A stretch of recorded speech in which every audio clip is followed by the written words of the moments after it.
Hi, I'm Angie, and I'm doing my book presentation on My Big Fat Zombie Goldfish by Mo O'Hara. This is a modern fantasy because this goldfish here has superpowers.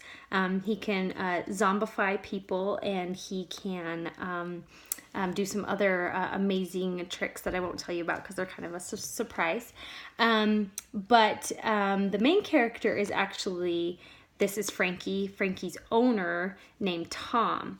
And Tom has a big brother who is an aspiring evil scientist, and he creates Frankie the goldfish when he feeds him some goo and tries to flush him down a toilet.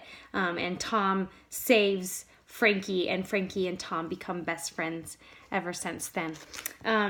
This story is so cute because I'll give you an example of why Tom needs to bring his goldfish to summer camp. His best friend Pradeep asks him, I'm still not really sure why you brought Frankie though. And then Tom says, I had to. Mom said that she was going to do some mega spring cleaning. What if Frankie thought the Hoover was trying to attack him again and went all zombie thrash fish in front of Mom? I can't risk it. So it's super cute. The dialogue is super cute between the characters.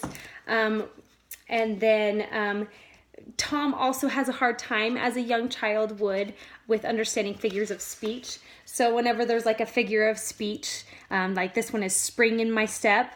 So Tom imagines actual springs in the step, and that would be fun for a kid to learn and understand what figures of speech are. There's another one right here. This is Tom's big brother, who is an aspiring evil scientist, when nature calls him, and this is what Tom imagines. He imagines he's in a tent and nature's outside and saying, woohoo, it's nature calling. So some really cute stuff, really cute. It'd be funny for a little kid to think that that's what nature calling would really be, and then they find out that what that means is I need to go to the bathroom. And then also the pictures also help the story, so that a young child who has some issues with reading comprehension, the pictures will help move the story along for the child. So like this is in the summer camp. It's really exciting. There's a monster, a possible monster in the camp, and it attacks Tom's big brother. You can see the scratches in his shirt, and the camp counselor coming to check on him. So that helps the child understand what's going on, especially when there's like a lot of action going on. It might be hard for a child to follow along, but the pictures really help with that, and helps the reading comprehension. There's also the kids in the story. They plot a way to discover who is the monster in the story, and so the author puts the plan into a picture. So like number one, they're gonna do this, and here's the picture of what that's gonna look like. Number two, they're gonna do this, and this is what it's gonna look like. Step number three, this is what it's gonna look like. So so that would really help a child understanding the steps of what is going on. When things get complicated, there's a picture to help them along.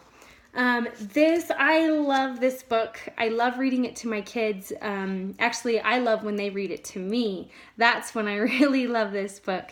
And I highly recommend it to anyone who has a child or a group of kids who are probably around, my kids seem to move into this kind of book around the end of first grade. Some are in second grade as well. And then my older kids can still enjoy it too. My son that's 12, I just read this book to them this week, and he remembered reading it. It was one of his first chapter books, and he absolutely loved it. So I highly recommend this book. It's a lot of fun. It's really cute. It's got a little mystery to it, kind of like a Scooby-Doo kind of a mystery to it. And it's great. Thanks for watching.